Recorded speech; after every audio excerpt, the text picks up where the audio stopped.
안녕하세요. Riding on the Korean wave. Welcome to Wednesday's edition of The Culture Wave. I'm Kwon So-ah in Seoul. Explore with us Korea's culture from all aspects and stay up to date with K-entertainment, K-wellness, K-people, K-everything. And joining me today is our co-host Walter Lee. Hello, Walter. Hello, Soa, and hello to our viewers back home. I'm Walter, of course, back here to co-host and fill you guys in with some exciting K-entertainment news. And we're also joined by Arirang's news features reporter Byun Ye-young. Welcome, Ye-young. Welcome, Ye-young. Hello, Soa. Hello, Walter. It's great to be back. And a big happy Wednesday to our viewers. I'm Byun Ye-young, a news features reporter here at Arirang News.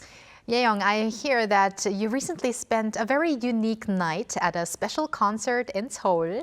Yes, that's right, Soa. So it was actually a concert, but it wasn't just about the music. It was a multi-sensory experience at Namsangol Hanok Village, combining traditional Korean instruments and a fragrance-making workshop. Ooh. So a concert where you actually also make perfume afterward. That sounds quite intriguing. Yes, I know, right? Exactly. So the series is called Taste, and it's all about combining music and scent in a traditional Hanok setting. I was there for the opening night, and it was such a wonderful, relaxing experience. So let's take a look together.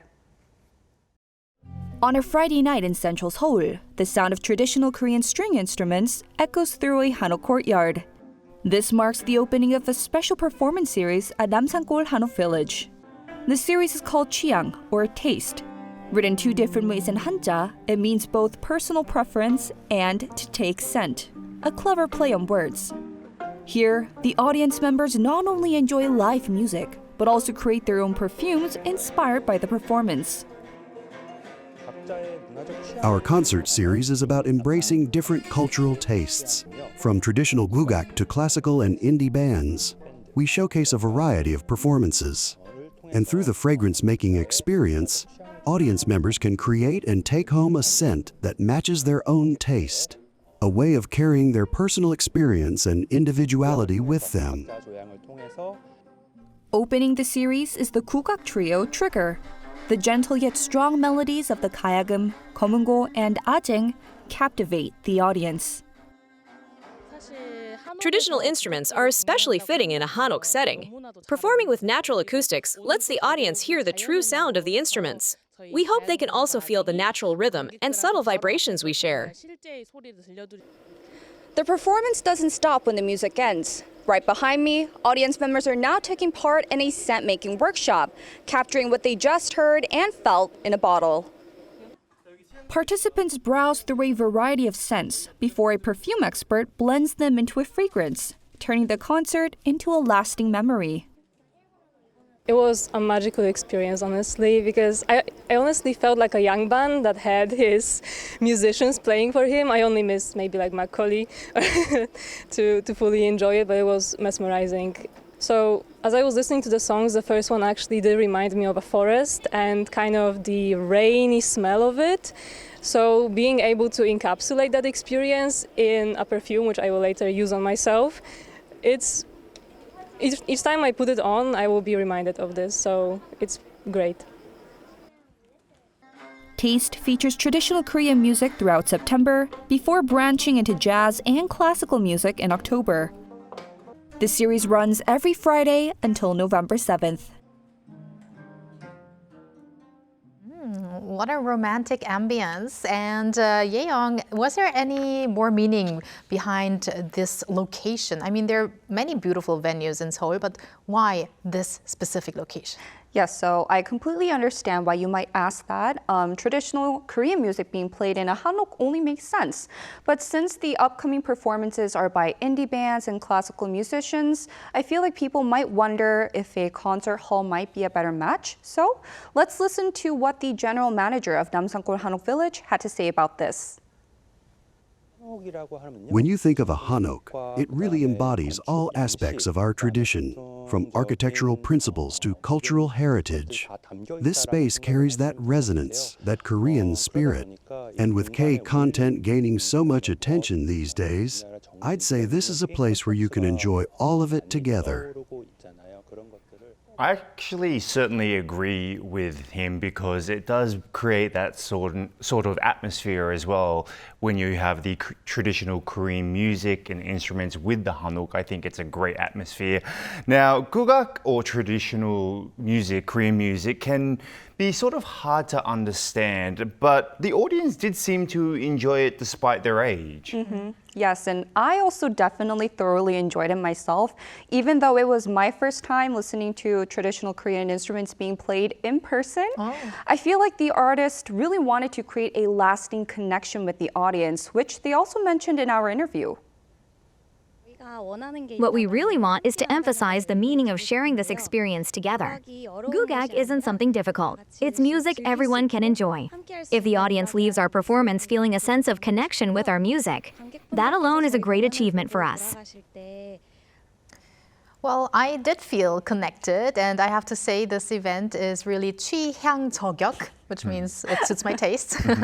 And thank you very much, Yeong, for that coverage. See you next time. Thank you, Yeong. And as always, thank you for having me.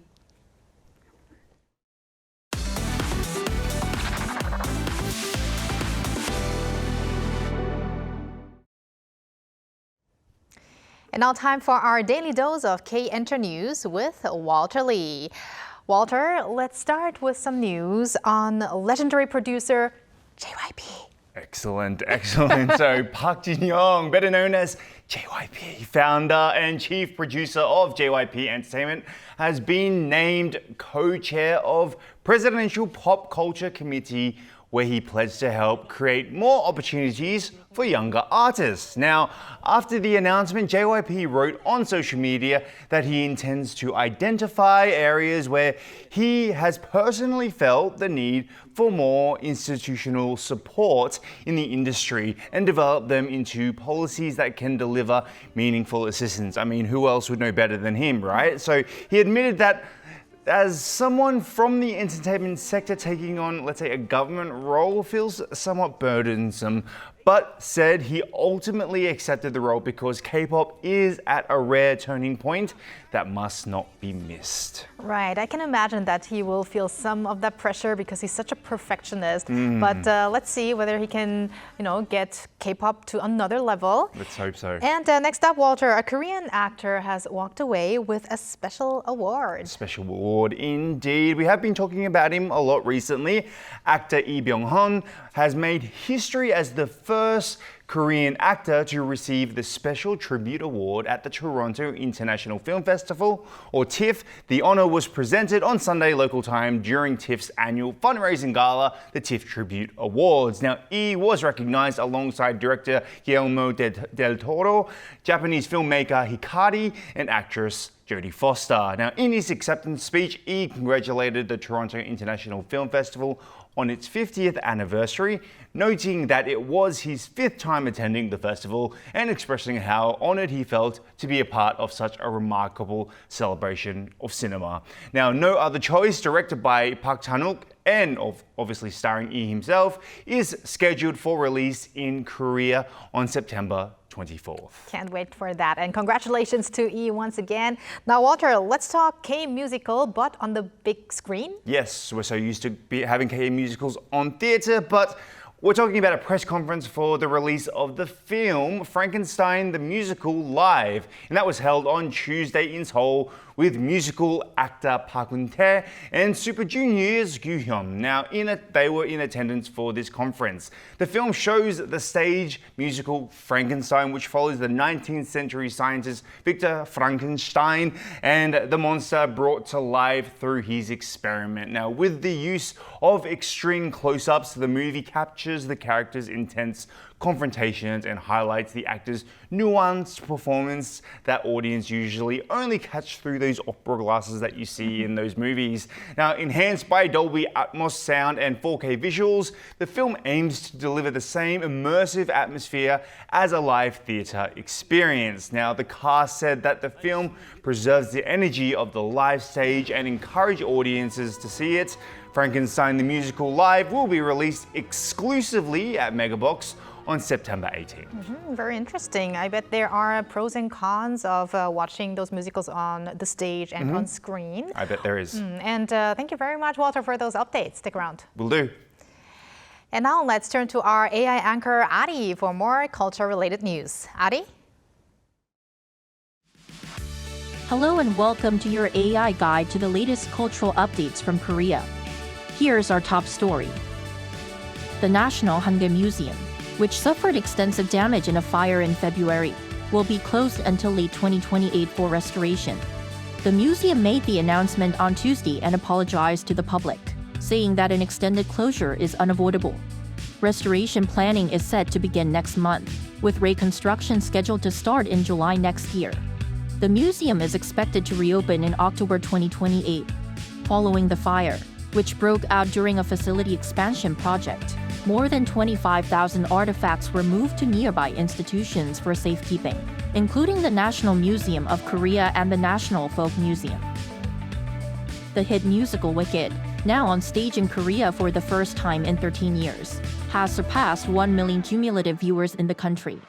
Production company SNCO announced that as of last Saturday, the show had recorded 840 performances since its premiere in Korea in 2012, drawing over 1 million audience members. Wicked has reached the milestone in just 5 seasons, including the current run. The musical is now playing at Seoul's Blue Square Theater and will make its Busan debut on November 13th. The number of foreign medical tourists to Seoul reached nearly 1 million last year, marking an all-time high. According to recent government data, over 999,600 foreign tourists received treatment at medical institutions in the capital in 2024. The tally is double that of 2023 and about 3 times higher than pre-pandemic levels. Foreign patients spend a combined 1.2 trillion won, or roughly $865 million on medical services in Seoul, with dermatology, plastic surgery, and internal medicine topping the list of treatments. That's all from me. Stay tuned to the Culture Wave.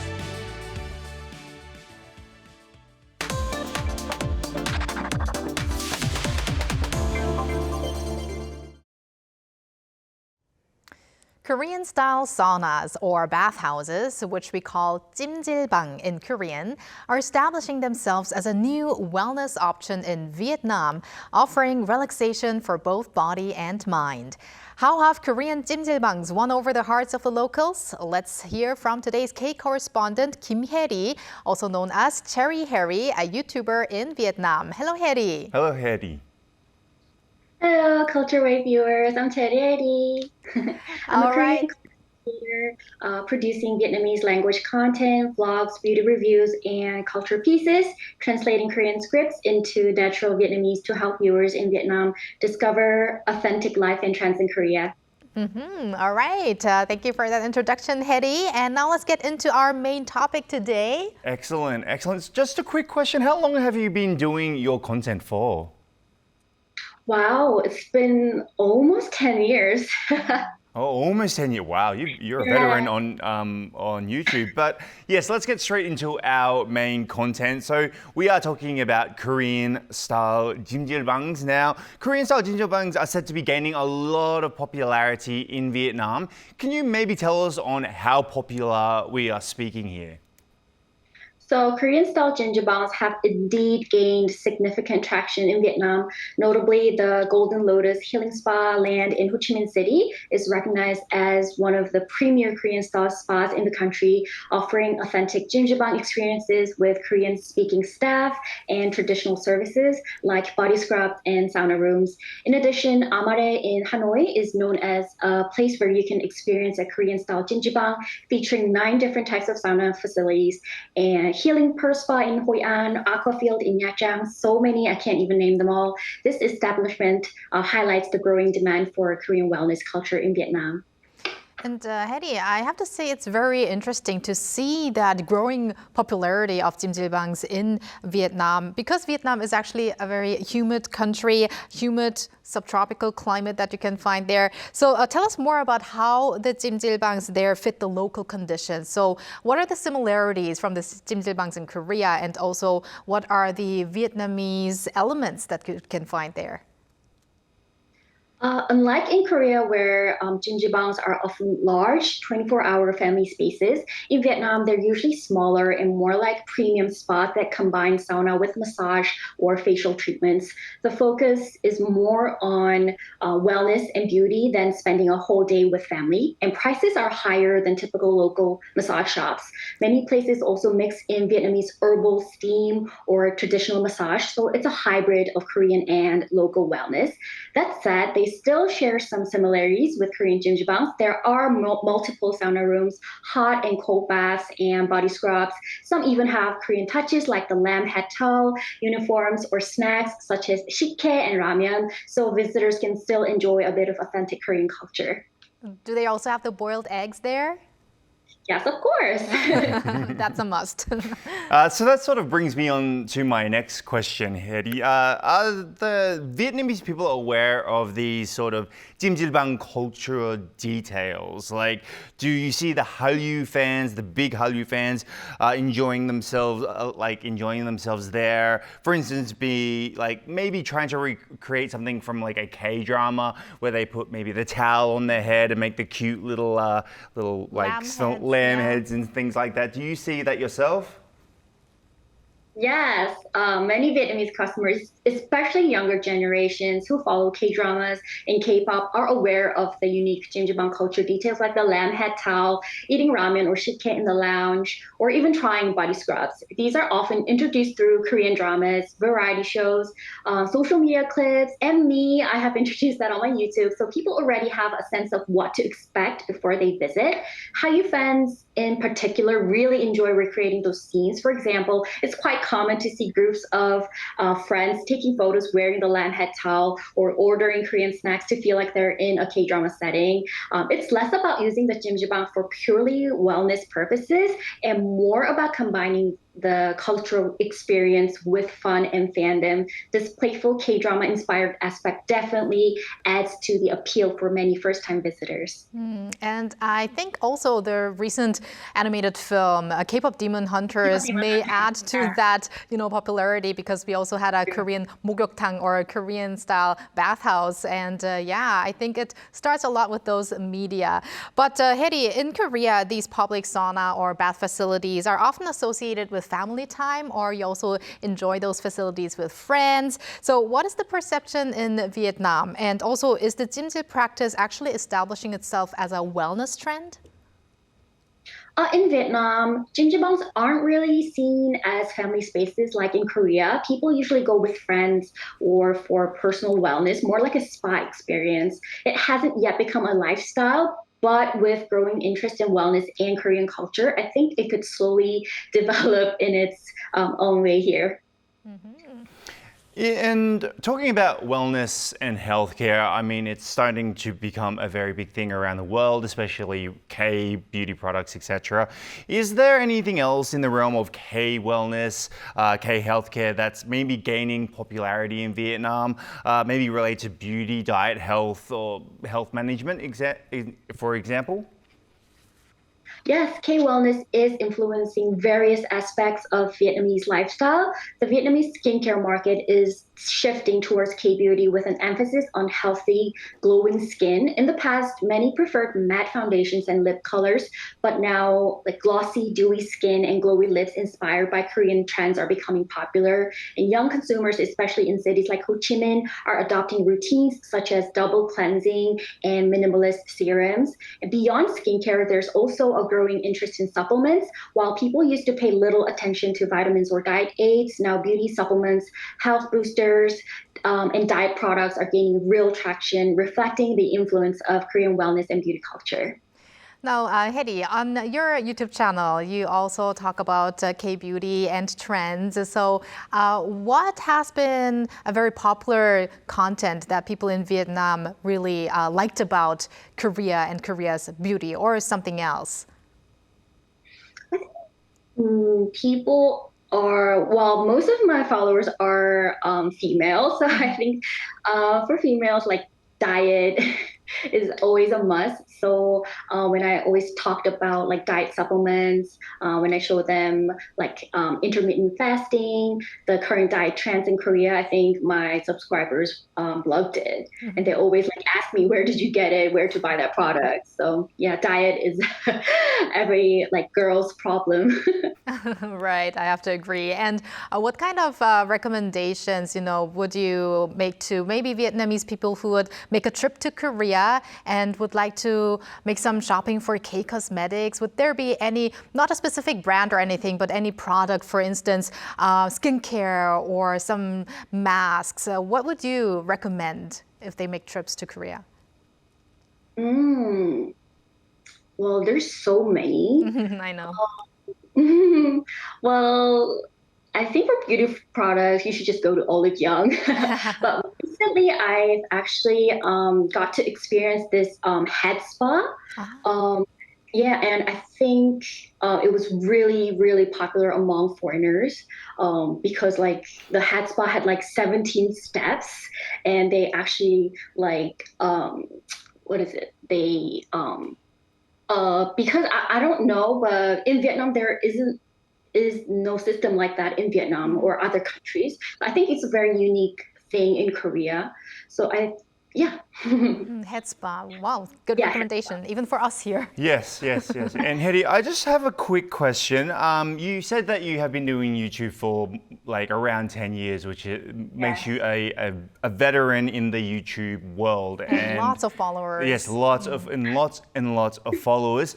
When did you decide that Vietnam was the place that you wanted to move to? If this is not too personal, obviously, why did you decide that Vietnam was the place you wanted to move to in the end?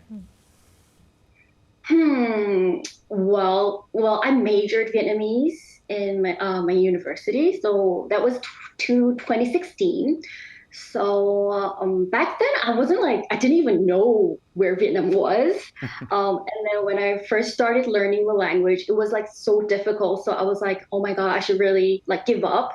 And then on my second semester, we have to go to Vietnam to learn the language. And then when I first got there, like the weather and the people, the culture and everything, I just loved it so much. So that's when I decided, oh my God, I should like to be devoted. Like I love this country so much. So that's when I started like learning Vietnamese like more enthusiastically. And then on my fourth year, just before graduation, my 선배 actually started a YouTube channel before me. And then I thought, okay, I think I can do better than him. So I just started YouTube. And I actually started teaching Korean in Vietnamese. And I think I was the only person teaching Korean in Vietnamese to Vietnam viewers. So I think that was like pretty fascinating to the Vietnam viewers. So that's how I got started. And then, And now you have your channel, your Chedi Hedy channel with, I think the last time I checked, was it 1.2 million subscribers? Yes, that's incredible. Wow. And now finally, we would like to, first of all, wonderful to hear from your story itself of your background, how you got to stay in Vietnam, and now you're also spreading Korean culture there. So finally, is there any other part of K culture that we didn't mention that's currently very popular in Vietnam that maybe even would surprise us here? Yes. So one thing that might surprise people in Korea is how K-culture is influencing everyday lifestyle here in Vietnam. So not just music or dramas. For example, Korean street foods like tteokbokki, corn dogs, or even convenience store snacks are hugely popular among young people.